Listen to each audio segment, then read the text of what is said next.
Isang alkalde sa Pangasinan ang sinasabing nagpapatakbo ng pogo na ni-raid sa Bamban, Tarlac noong Marso. Ang alkalde raw na ito, karelasyon daw ng suspendido ngayong si Mayor Alice Guo. Nasa frontline ng balitang yan, si Ria Fernandez. Ibinunyag ni Senate President Pro Tempore Jinggoy Estrada na isang mayor sa Pangasinan na nagpapatakbo ng pogo sa Bamban, Tarlac na sinasabing may kinalaman si Mayor Alice Guo. Ayon daw sa source ni Senator Jinggoy, partner daw ni Bamban Mayor Alice Guo ang sinasabing alkalde. I just received a very reliable information that her partner is a public official. So sabi ko mayor ng isang maliit na bayan sa Pangasinan.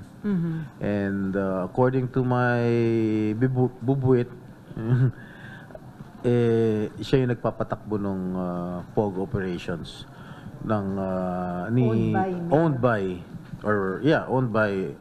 allegedly kay Mayor Alice Guo, doon mismo sa Bamban.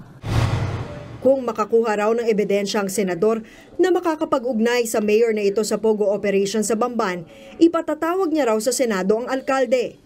Tumanggi naman si Senator Jinggoy na pangalanan ng umano'y karelasyon ni Guo, pero incumbent mayor daw ito sa Pangasinan.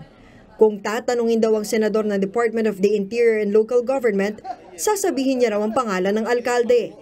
Matatanda ang tinanong nasa Senado noon si Guo tungkol sa kanyang karelasyon, pero sinabi niyang wala siyang live-in partner na nagpapatakbo ng pogo sa Bamban. Sa kabila ng preventive suspension laban kay Guo, nanindigan ang kanyang kampo na wala siyang kaugnayan sa operasyon ng pogo sa Bamban. Ano bang connection niya sa pogo? Wala nga siyang, hindi nga siya nakita doon, wala nga siyang pangalan doon. Dagdag pa ng abogado ni Guo, hindi sakop ng jurisdiksyon ni Mayor Guo ang mga pogo. Hindi niya authority yun hindi niya jurisdiction yun. PAGCOR ang nandun para mag-supervise niyan. Kung merong trigger, may magsabi sa kanya na may illegal activities doon, then that's the time magpapaimbestiga siya. Sa gitna ng mga issue tungkol sa pogo, hindi raw pabor si Jinggoy na magpatupad ng total ban sa mga ito.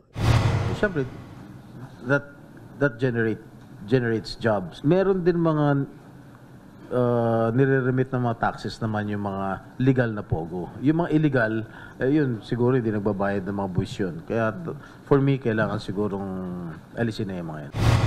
Sa ngayon, mayroong mga panukalang batas na nakabinbin para magkaroon ng total ban sa mga pogo. Nagbabalita mula sa Frontline, Ria Fernandez, News 5.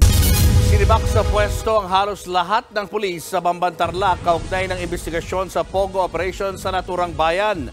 Ay sa PNP, inaalam nila kung may neglect of duty o kapabayaan ang mga nakatalagang pulis sa Bamban dahil sa operasyon ng POGO sa lugar. 49 na pulis ng Bamban Municipal Police Station ang sinibak sa pwesto maliban sa kanilang Chief of Police. Kakaupo lang daw kasi niya matapos i-raid ang POGO hub sa Bamban. Ililipat ang mga sinibak na pulis sa Regional Office 3 para sumailalim sa Values Formation at Reorientation Program. Papalitan sila ng mga pulis galing sa iba't ibang bayan sa Tarlac. How come? For the longest time ay nag-ooperate po itong sinasabing illegal na pogo diyan sa kanilang lugar. How come na hindi po nila na-monitor na may mga ganito na palang illegal activities? Unforgiving tayo dito sa mga ganitong klaseng mga pulis natin kung talagang nagkakaroon ng kapabayaan.